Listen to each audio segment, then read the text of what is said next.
Par la grâce de Dieu, je suis ce que je suis. 1 Corinthiens 15, 10. Ça veut dire que tout ce que l'apôtre a fait et tout ce qu'il a souffert pour le Seigneur ne le fut que par la seule grâce de Dieu. En tant que serviteur de Dieu, il passa par beaucoup d'afflictions. Dans le but de l'instruire, dans la plus pleine signification de sa grâce, le Seigneur a permis qu'il eût une écharpe douloureuse dans la chair, au sujet de laquelle il demanda à 3 reprises au Seigneur de la lui enlever. Nous ne connaissons pas la nature de cette écharpe, mais elle est très pénible. La réponse de Dieu fut celle-ci: ma grâce te suffit.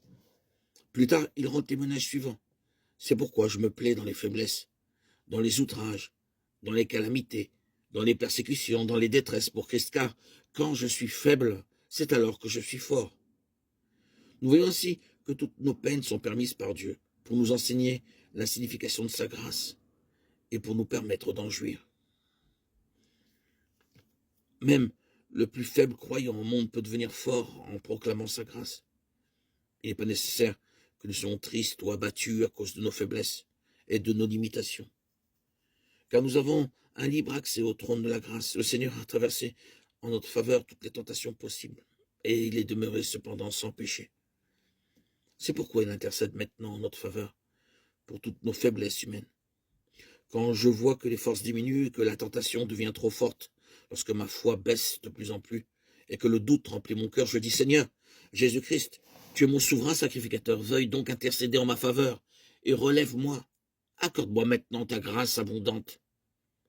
Il me donne alors la hardiesse, la foi et la force. Veuillez accomplir votre vocation céleste, quelque faible que vous soyez. Le Seigneur a tout réalisé pour vous donner accès à son trône. Si vous avez quelques doutes, revendiquez le ministère d'intercession du souverain sacrificateur, le Seigneur Jésus-Christ. Croyez qu'il s'est trouvé en présence des mêmes tentations que vous. Il connaît votre situation et sa grâce vous suffit amplement. Et il chantait un cantique nouveau en disant: tu es digne de prendre le livre et d'en ouvrir les sceaux, car tu as été immolé, tu as racheté pour Dieu par ton sang des hommes de toute tribu, de toute langue, de tout peuple et de toute nation. Tu as fait d'eux un royaume et des sacrificateurs pour notre Dieu, et ils régneront sur la terre. Apocalypse 5, 9, 10. C'est dans ce but que le Seigneur dispense sa grâce pour tous nos besoins, nos insuffisances et nos faiblesses.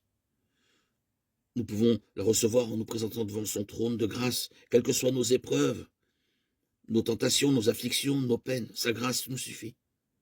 Notre besoin peut être semblable à une haute montagne, et cependant le Seigneur Jésus-Christ lui-même nous invite à nous approcher avec hardiesse devant son trône de grâce par la foi. C'est pourquoi nous devons toujours apprendre davantage au sujet de la grâce de Dieu et comment nous pouvons nous en emparer et en jouir. Le Seigneur Jésus-Christ connaît notre situation et sa grâce nous suffit amplement.